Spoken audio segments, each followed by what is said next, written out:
Hello and welcome everyone to episode 14 of the Bunnyzine BZCast. This is the official podcast of bunnyzine.com. I'm again your host Randy. Just a couple of quick updates for Bunnyzine. Our January issue features Miss Buns. She's on the cover.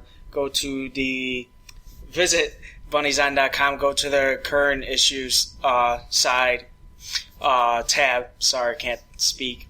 Opening in the first 30 seconds. And make sure you guys download that and share it. Let your other bunny friends know. There is a subscription link in Bunnyzine, so you get like an email link of when the newest issue comes out. I don't really say that as often as I should. So yeah, there is a way to subscribe to Bunnyzine, so you'll get the link for the e-magazine emailed to you. I just had an episode come out this morning. I am recording this on January 22nd, 2016. Just had an episode come out this morning that I recorded a few days ago. My guest was my friend Jan Redman of HRS Chicago. We dived into a couple topics about the Facebook group page, the National HRS one, the one that's like 6,500 people, because there was a little bit of controversy, and we just talk about the people in the group, what they talk about, and how it's handled by someone who's an admin of the group like Jan is. We also talk about the National HRS Fall Journal. I'm a National HRS member, so I get the journal. She does too. So we went over some of the important articles that are in there. Again, it's a 12-page journal. So if you donate $20, I believe, to the National HRS House Rabbit Society, try to say that a bunch of times. You become a member, you get like a membership card, they give you a number, and it comes with that journal. There's, I'm assuming, for a year. And then it also comes with discounts to certain websites that were related to bunnies, bunny food, bunny toys, etc. So if you guys want to look in that, feel free.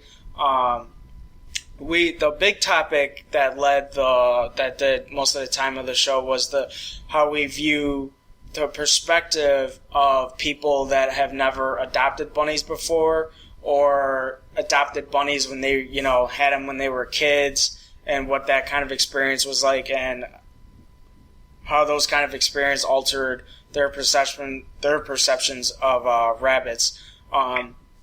People chimed in on that and we read those comments on the air for the people that wanted their opinion read on it. So make sure you guys check that out. We're on youtube.com, soundcloud.com, and iTunes. Again, youtube.com, soundcloud.com, and iTunes. Share, subscribe to your preferred format. It helps grow the show. This is a late night recording. My guest is an hour ahead of me, and it's almost 11 p.m. here. But hey, it's gonna be pretty good. I'm really looking forward to it. One more thing before I bring in my guest. Dustin has the situation with the family of bunnies. I think he was completely covered. I saw the update a couple hours ago. He's completely covered. But check in with our Facebook page. He has like a family of bunnies that just he needs funds to help take care of them so they can, move on. Dawson's awesome. So go to our Facebook page to check that out, just to double check to make sure if Dustin needs any more help with those awesome little bunnies that he's taking care of. Little family of bunnies. That's pretty much it for me for the intro. My guest has a very, very important campaign titled Not Just for Easter. It was very big last year in the movement to talk about rabbits being adopted for Easter, and we all just hate that. Everyone listening, we all know it. So, bring in my guest. 1 second. My guest, Alicia. Alicia, how are you doing? Good, how are you? Welcome to the show.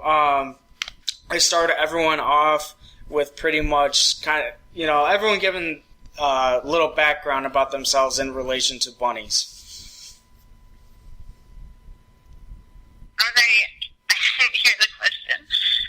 No, I was just saying, like, a little bit of background about yourself to my audience about, your work with bunnies, your past work with bunnies. Okay, well, I got my first rabbit about seven or 8 years ago, and found out pretty quick why adoption is the best option. Sort of know what they were talking about, and my rabbit got very sick, so I quickly got involved in rescue through Gainesville Rabbit Rescue. I got very obsessed with learning more about it, and now I have 2 more rescue bunnies at home. Awesome. Yeah. No, that's awesome. So, The campaign, we were talking off the air before, and you said there was a lot for people that don't know the campaign. Just dive into what the campaign is. The people that maybe didn't have a bunny last year, so they weren't like involved in the social media aspect. Just dive into the campaign for us. well, we started our hashtag Not Just For Easter campaign, which is the number 4, not 4 spelled out. We started that last year actually on impulse because I have an animal rights group in Central Florida, and was trying to figure out something to do for Easter, and then it just hit me as I'm walking to go to bed. I saw these bunny ears that I have in my house, like a decoration, and I'm like, oh, this would be really good. So I got my husband set up wearing the bunny ear with a sign in his hand saying, bunnies are for life, and hashtag Not Just For Easter behind him. And it was only 2 weeks before Easter, but it went so well that we just really wanted to do it again this year. And Bunny Zine was kind enough to put us in their Easter issue last year, and now we're going to be in it again, so it's pretty exciting. Yeah, it is. We also talked off the air, and I'm also involved with the Instagram and Twitter for Bunny Zine, and I want to get this thing going on there, especially with the hashtags. You know how those like just keep flowing. Yeah.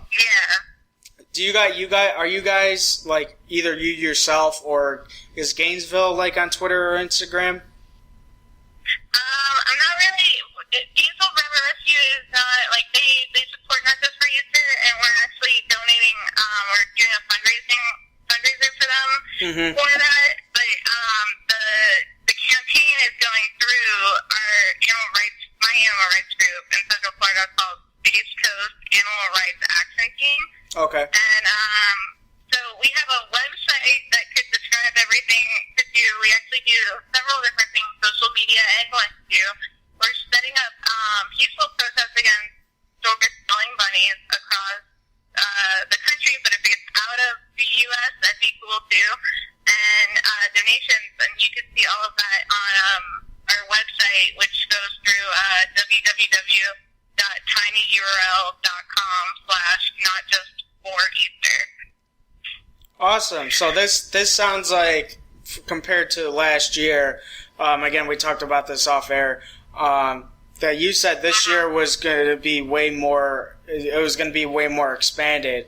Is there, is there any, so you're going to have the protests going on throughout the country and possibly out of the country? Yeah, I mean, if anybody volunteers to do it, basically what we're doing right now is we started planning much earlier this year, and the campaign actually starts on February 15th and runs till March 28th, the day after Easter. And what we're doing is we're trying to find people before the campaign starts to volunteer to organize protests in their local areas, and we would help with promotion, make sure everybody knows what's legal and what's not, make sure planning is done smoothly, because we're all about legality and peaceful protesting and outreach, not anything illegal. So of course, that's a really big thing for us. And so we have some planned in Florida. We have some more being planned in other parts of Florida. Los Angeles is looking to do something. New York City and several other places. So we're definitely trying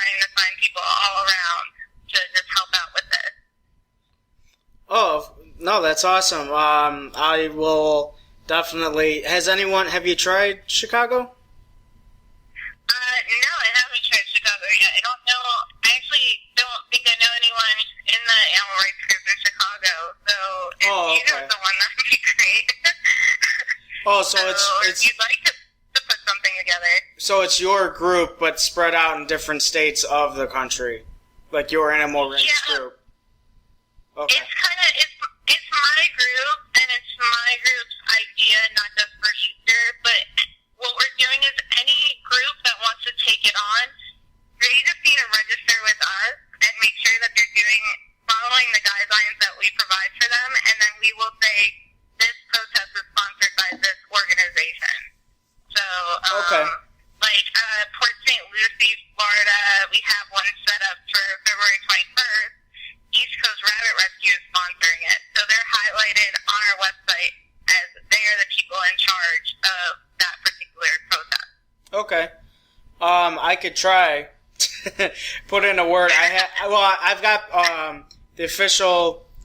Well, not with with your rescue, but I got people within Bunnies United Network, which is the official HRS chapter of Illinois, and then HRS Chicago. Cool. Yeah, and they when the whole food situation was going on, they kind of did a thing with the Rabbit Advocacy Network and they were protesting downtown. And at different Whole Foods locations. So I hopefully if I could present it to them, show your guys' website, maybe they can plan something out. Yeah, that'd be great. But also I want everyone to know too that it doesn't you don't have to be in a group to plan this.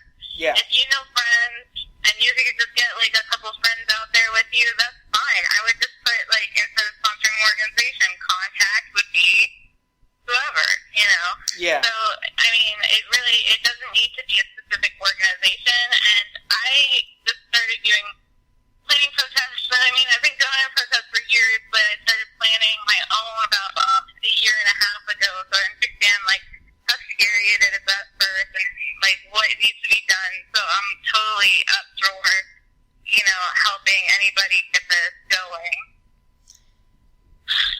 Awesome. Now, since you guys did the campaign last year, have you run into anyone that's have you talked to anyone personally, or maybe heard any stories that related to the campaign? That where you might have heard a story of it. Hey, it really changed someone's mind and perspective on the situation. Unfortunately, I haven't heard anything like that just yet. I've had a lot of people come up to me and say, oh, well, that was a really good idea, or did you hear about this, not knowing that I started it last year. I think last year, because it was very last minute in planning, and it was just the social media aspect, I wasn't so networked as I am now, I think it was a good practice for this year. I think this year's definitely going to be more successful. So this year seems more fully loaded. Yeah, exactly. Because last year is pretty. I went to school for event planning, and I know how to do event planning and organize stuff like that. But at the same time, I wasn't. It was very last minute that I got this idea. There's only 2 weeks left, so there wasn't so much I could do. But I've been planning for this year for the last couple months, so hoping for something definitely bigger success than last year. Okay. I still want to try to get some trends going on the Instagram, Twitter thing going. All you have to do for that is basically starting February 15th again until March 28th. We're going to be doing it where you just basically have to get some kind of rabbit ears, put it on yourself or a friend, whichever, both is good too, and then hold either a sign that says something about rabbits being, more of a commitment than just for Easter, or a picture of a discarded rabbit. And we have several examples of what we're looking for on our website that I mentioned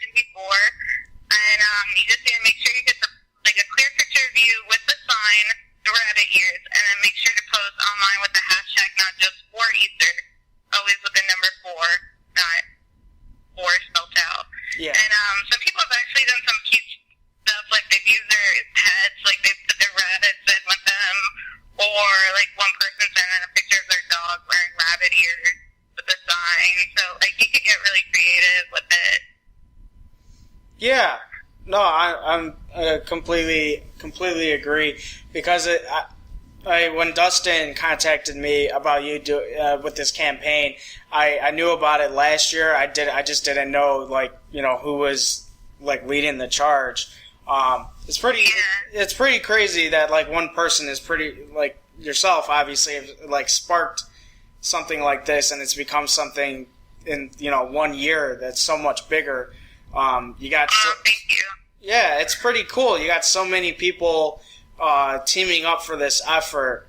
Jan, in the episode that I released this morning, episode 13 with Jan Redmond, her and I talked about the Make Mine chocolate thing when we were talking about which I'm sure you're aware of that one as well. Oh yeah, for sure. And it seemed like the rescues and people in the community were making in the last year or two more of an effort to try to let others know, hey, this is what the commitment you're going to face. This is not just like, it's not a novelty. This is a real companion. This is a family member that you're bringing in. Yeah.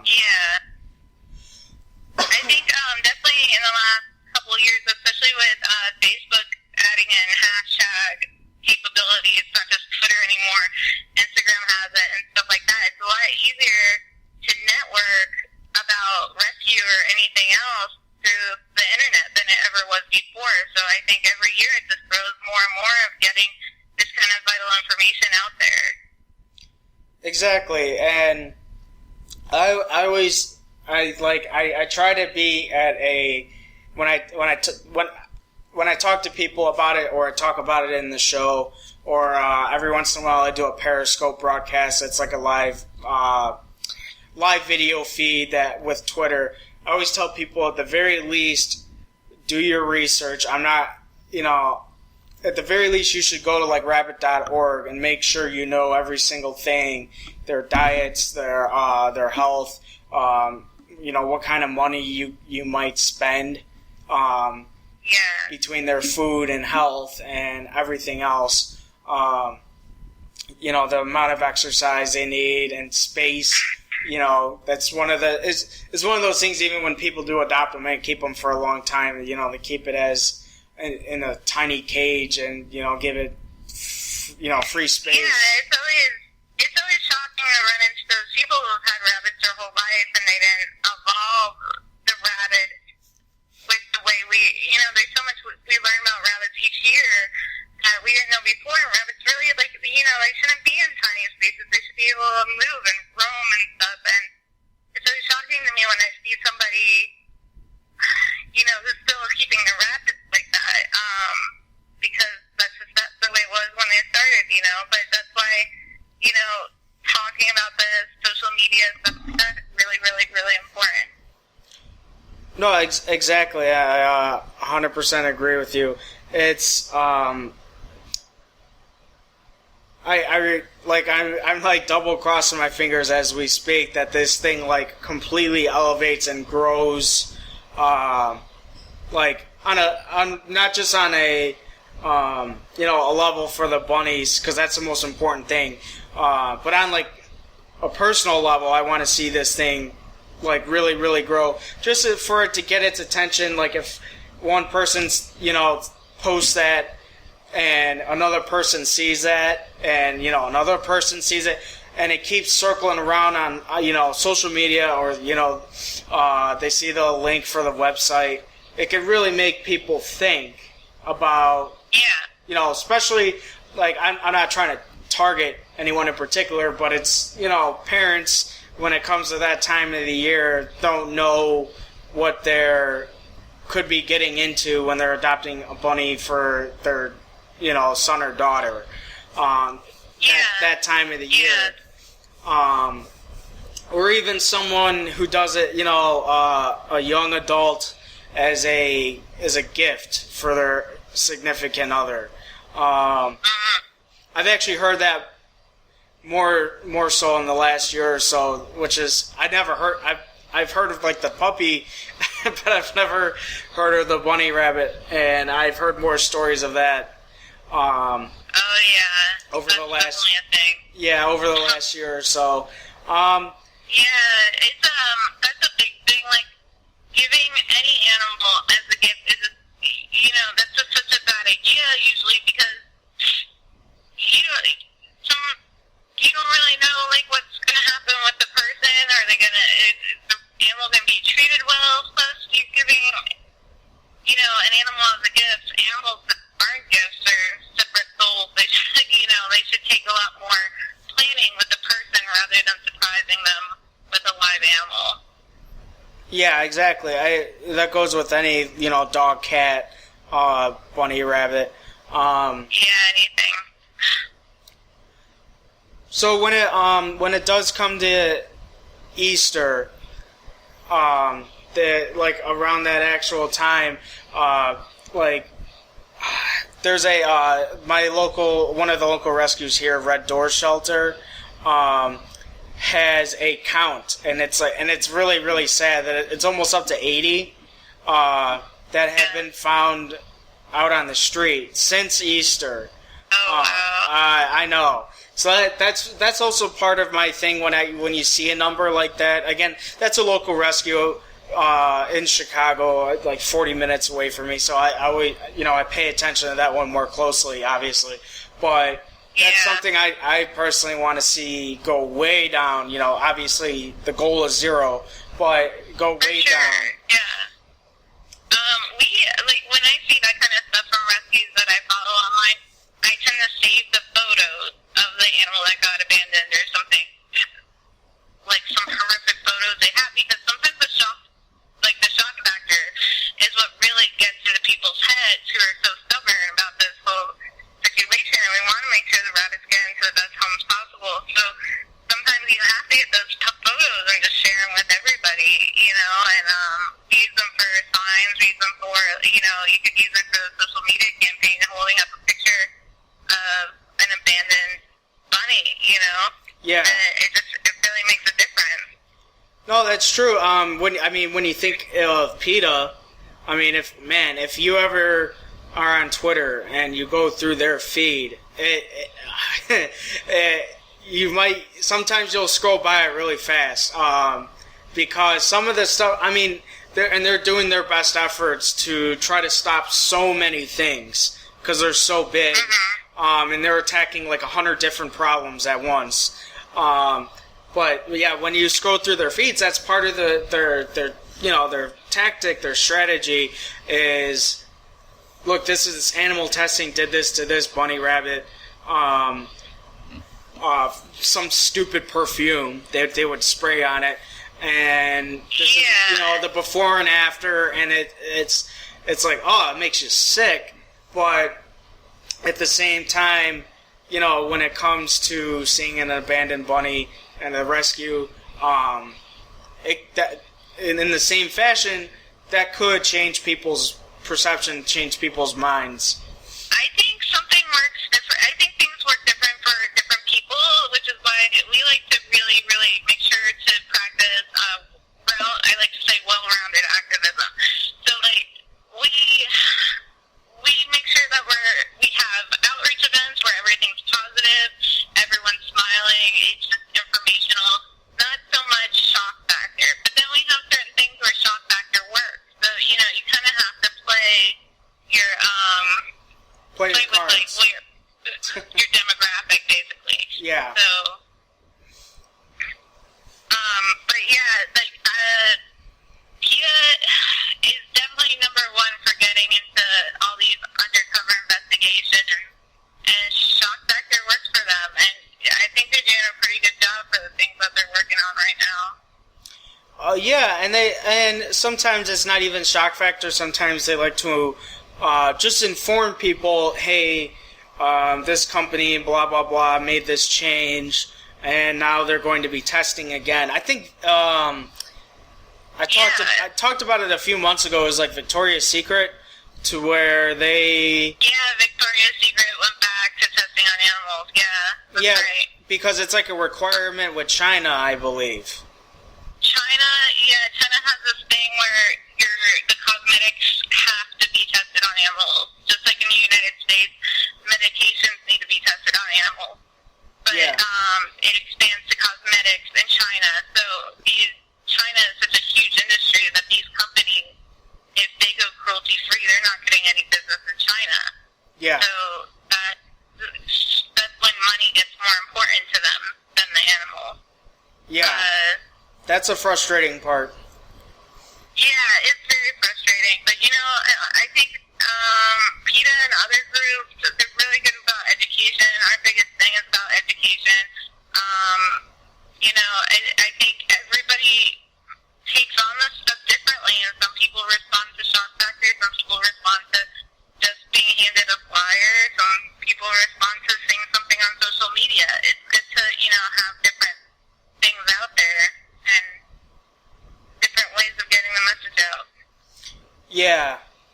I spoke about the House Rabbit group, the National HRS House Rabbit group. I think if we could get a good portion of those people to do the picture with the bunny ears and the something saying in the photo, I think that would be really, really cool for them in the social media aspect. Because they're from all over the world. The group and other groups. It's not like that's the only group. There's tons of groups with thousands of people.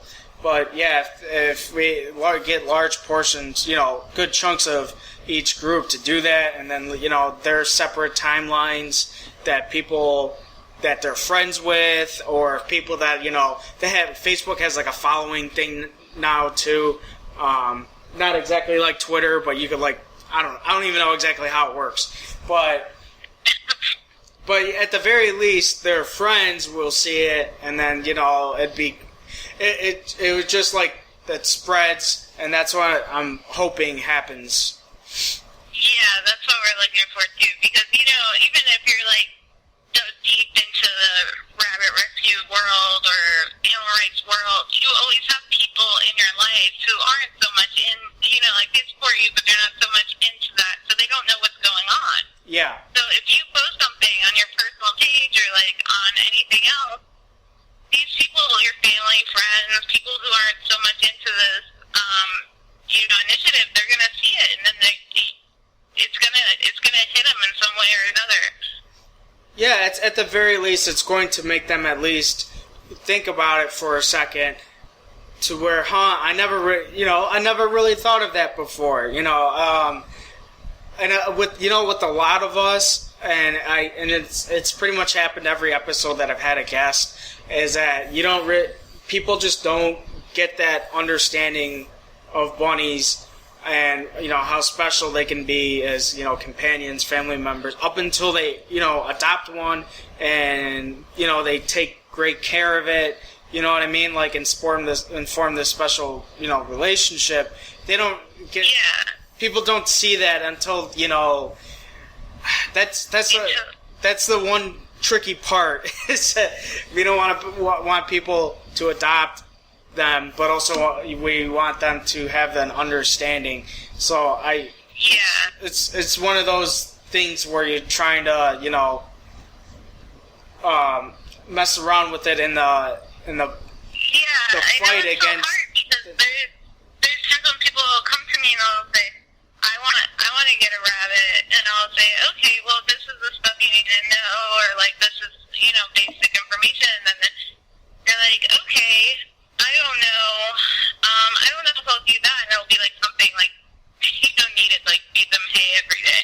I'm like, well, that's what they require. Though at the same time, I want to get these rabbits out of the shelters, and into homes. But you need to make sure that they're going to the right home.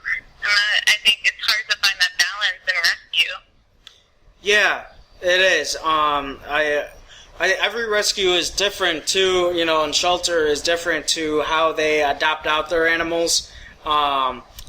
Some go as far as I know some with dogs at the very least go as far as actually doing house checks.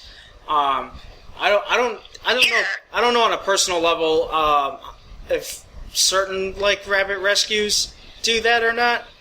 But Gainesville Rabbit Rescue actually does do that. They do home checks before adoption. Yeah, that's good. And actually, when I was a volunteer with them, and I was still I was a pretty good volunteer, they still made sure my house was okay for the rabbits. No. They're very thorough. That's why I'm a little biased because I've been on and off with them for years, but at the same time, I really think they're one of the most thorough.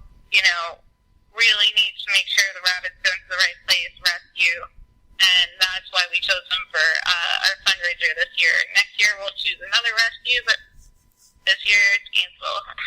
No, that's awesome. I've never gotten to ask anyone about it, but that's the first time I'm hearing of it.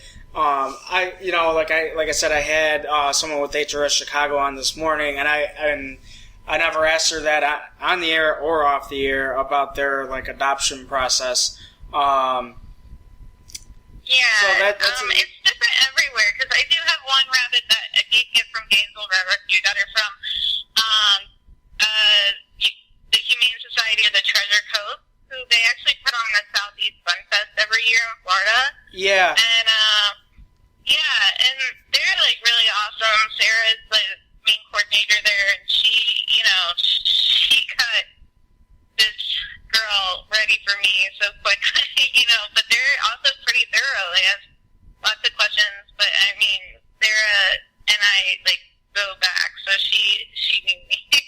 But every place you adopt from is definitely different.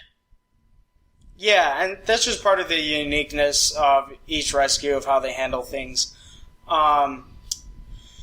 Was there anything else that pertains to the campaign that you haven't dived into yet, as far as details or anything else that our audience can do to help? My biggest thing that I'm looking for help with is we're definitely looking for people to get the word out. We're looking for people to do the social media campaign, get their friends ready for the social media campaign to start on February 15th. People who want to book an outreach event or protest and wants to work with us to get, hand out information in their hometown. We have leaflets ready to go. All you would have to do is print and hand them out. But if you wanted to do that, it could always contact me. And all of that information, again, it's on our website, which is www.tinyurl.com/notjustforeaster. Okay. Just one quick question. When it comes to, the organized legal protests, I'm just curious in the locations that you guys do. Is there a particular location that's at each, in each state, or is it kind of different depending on the actual source of it? I think national, at least in the U.S. If you're on public property, you can do a protest. You can't. We always do on sidewalks in front of parking lots for stores and stuff. Okay.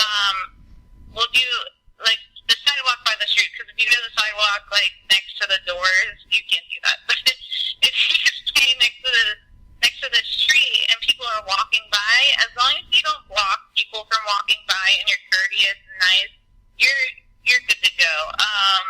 What we do too is I always call the local police department about an hour before each protest to let them know we'll be out there. In case they're wondering, they drive by and they're like, what is this? What's going on? But we always stay within our limits, so besides that one phone call and say we'll be out there, we never have to talk to them. Awesome. It sounds, you were saying it was, well thought out and organized, and it completely sounds like it. Is there ever, one more, I literally just thought it just hit me in the head, is there ever any reason to do it in front of like a pet store, or or are you just hitting like different street? When we do the protest, we do it in front of pet store, or whatever, like we do stuff for meat protests and stuff, so we'll do it in front of restaurants or whatever. Yeah. But for this particularly, we have an exotic pet store in the area. We'll be doing one we're doing one for chicks in front of Tractor Supply Company, and we're doing another one in front of Pet Supermarket. So basically pet stores, yeah. But a lot of food stores sell chicks for Easter too, and I want to make sure people know that we care about the chicks too, not just the rabbits. So if you want to fight for those chicks, please do so. No, of course they deserve the same respect. I know, but I feel like I kind of get lost. I lose them in these interviews, but they are definitely important. That's definitely something to keep in mind. But yeah, we just do it like that. But then if you want to we encourage people to print out our leaflet, which is again on our website, and they could just put them out at their different coffee shops, restaurants, stores, and stuff like that, where you can put out business cards. Let's put a few of those out. Or at an event, any event that you go to in your community, just hand them out to people. It's like anything. So they could do really help. So they can print that stuff right off the website. Yeah, if you go on the website and then you scroll down to the front of the page, on the bottom right-hand side it says download our leaflet it's a PDF file. Okay. And it's ready to go. Anybody can download it and use it. It has the front, it tells you what not just for you about, and on the back it has rabbit facts and stuff like that. So it's pretty good. Awesome. No, that's really, really good. I mean, I think that's a really cool resource for if anyone that can't, do a protest, or maybe some people are just more shy on social media with posts. So yeah, I think that's a cool thing where maybe they could do it a little more anonymously, but still help. Yeah, exactly. It's a really good thing, because I know doing any kind of outreach or protesting is definitely nerve-wracking if you haven't done it before. And sometimes I'm still nervous, Yeah. Then it's fun. But if you feel too nervous, I don't want, if anyone feels too nervous and still wants to help, this is the kind of thing that really does help, just handing these out. Even if, not just around your neighborhood, you could hand them to your friends, family, just people people at work, stuff like that. So it's just, there's always some way to help, and if you want to help, but you can't think of how, I'm protesting a little too hard, you feel like you want to do more than social media, I'm always available by email and phone, and you can also find that information on our website. Okay. So just one more, I know you said it 5 times already, but I was when it comes to websites, I just want to make sure that it's clarified for the audience. So that's fine. Before we close out, just one more time on the website. Okay. tinyurl.com/not-just-for-Easter. So tinyurl.com/not-just-for-Easter. Awesome. Alicia, thank you for providing all this information on the campaign. And like I said, I am personally going to try to get this thing going with you. February. Oh, thank you so much. February 15th? February 15th till March 28th, yep. Awesome. And I also can't wait to read it, read more about it in February's issue of Bunny Zines e-magazine. Again, there will be more details of Alicia's Not Just for Easter campaign in the Bunny Zine issue. Can't wait to read more about it in there. And Alicia, thank you for your time tonight. Oh, thank you for having me. Of course. Oh, side note again, thank you for being so flexible with your schedule. It's 12:30 in Florida. So it's okay. I stay up late every night anyway, so it's fine. Yeah, the bunnies keep you up late and wake you up early. That's what they do. Yeah, if we go to bed even like a second too early, the ones are scratching at our door, so. Exactly. Alicia, again, thank you for your time, and you have a nice night. You too. Thanks. Thank you.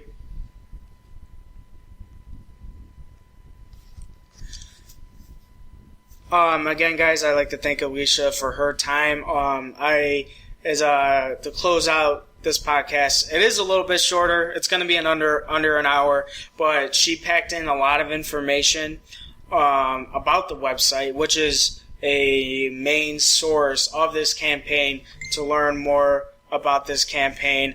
Alicia just messaged me. I heard my phone go off.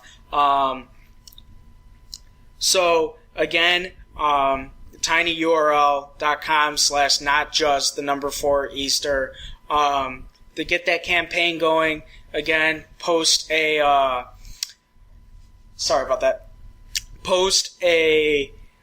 picture if you want on social media with the bunny ears, and a picture or like a piece of paper saying how much bunnies mean to you, and hashtag and not just the number 4 Easter, and you'll be helping you. Someone might see that, might see your post, a friend of a friend, and say, might be a parent, it might be someone that wants to buy a bunny for their spouse.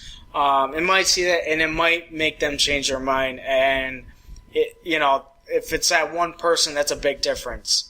And in a bunny's life, that you could change someone's decision, or what I like to say at the very, of course you want to change someone's decision, but at the very least to make this say, hey, maybe I should look into this more before I dive into it, and then they can make a more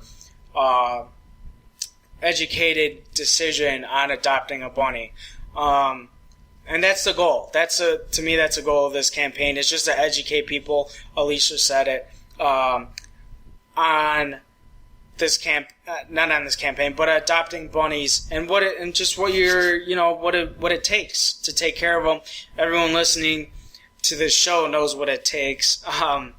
So again, when that February 15th, that campaign will start. So if you feel up to it on social media, go for it. I would love to see it. I'll personally, myself, will probably be checking like the hashtag. Like you could search hashtags on Facebook and Twitter and Instagram, and I want to check that and just see how much is posted and stuff. Also, if you don't want to do that and maybe you think protesting is an idea, you go to that website and get all the details, tinyurl.com/notjust4Easter. Or you could leave the pieces of paper and give it to friends and people on the street or people in stores, parking lots, whatever. With the bunny information on it, you could just pass that out if you don't feel up to the social media, or if you want to do all of it, that's awesome. All of it can help save a bunny from being adopted as a novelty, and that's pretty amazing. So I'm all in for this campaign, not just the number 4 Easter, hashtag it, not just the number 4 Easter, starting February 15th through March 28th. Again, guys, thank you for your time. We are at Official Bunnyzine on Instagram, at Official Bzine on Twitter, and Bunnyzine on Facebook.